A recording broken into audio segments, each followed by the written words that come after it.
Un jour ensoleillé à l'école de la forêt magique, Croco descendit la rampe arc-en-ciel sur son skateboard aux roues en forme d'étoile en disant « Ciao, tout le monde ». Sous lui, Herman prit la rampe pour une énorme pizza au fromage et s'écria joyeusement « Mais j'ai faim ». À proximité, Bongo tapait un rythme entraînant sur un ballon de basket avec sa trompe. Georges le tigre, qui faisait rebondir le ballon, manqua un battement et atterrit avec le visage en premier sur le terrain de basket. « Belle figure », dit Carolina la carotte danseuse en patinant élégamment à côté de lui donnant un pouce levé, déclenchant un drôle de bruit de « squeak » et faisant briller le terrain. Ce jour-là, Herman eut une idée géniale. Et si nous faisions une pizza sur le thème de l'espace? L'idée était si excitante que Croco lâcha un paix parfumé à la fraise, remplissant l'air de rire. Une pizza qui ressemblerait à une galaxie, avec des chamallows comme étoiles et des olives noires comme nébuleuses tourbillonnantes. Ça pourrait être Galactie fantastique, s'exclama Herman. L'équipe collabora dans la cafétéria créative. Des blocs de fromage devenaient des nuages moelleux, tandis que les olives devenaient des étoiles scintillantes, et des morceaux de pepperoni étaient disposés comme des fusées.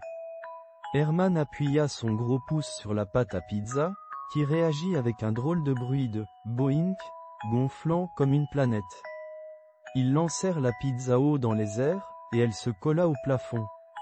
Soudainement, Alice la directrice arriva sur son skateboard professionnel avec un presse-papier intégré.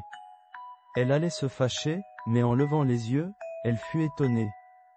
Travail d'équipe incroyable, mes amis. C'est la pizza la plus cosmique que j'ai jamais vue. Elle leur fit un pouce levé, ce qui produisit un son de ding-ding, et fit tourner la pizza encore plus vite. C'était un détail qui faisait ressembler la pizza à une véritable galaxie rotative. Tout le monde goûta la première part de la pizza sur le thème de l'espace. Le goût était aussi extraordinaire que l'apparence de la pizza. Les chamallows apportaient la touche sucrée parfaite contre le fromage, et les olives approfondissaient parfaitement la saveur. Armand, qui émergeait de son centre de jeu de bar et voyait la joie, ne put s'empêcher de se joindre à la fête. La pizza était délicieuse, et tout le monde approuvait. Il tamponna son gros pouce sur son propre sandwich, faisant un drôle de bruit de « blop », et encore plus de fromage commença à couler de chaque couche. Une autre grande création, Herman, complimenta-t-il, riant alors que du fromage coulait sur son museau. La journée se termina, les amis rassemblés sous le plafond de la pizza cosmique, bavardant, rigolant et savourant leur part. Leur rire faisait fleurir encore plus vivement les fleurs du jardin Giggle. Ils regardaient tous la pizza galaxie qui tournait au plafond, comptant les fusées pepperoni et les étoiles chamallows. Leur journée à l'école de la forêt magique était sans aucun doute une aventure inoubliable. Et depuis ce jour, la cafétéria portait les traces de leur aventure galactique. Un lustre thème pizza, une galaxie de pizza tournante, séchant sous le plafond de la cafétéria, ses étoiles scintillant à la lumière vive.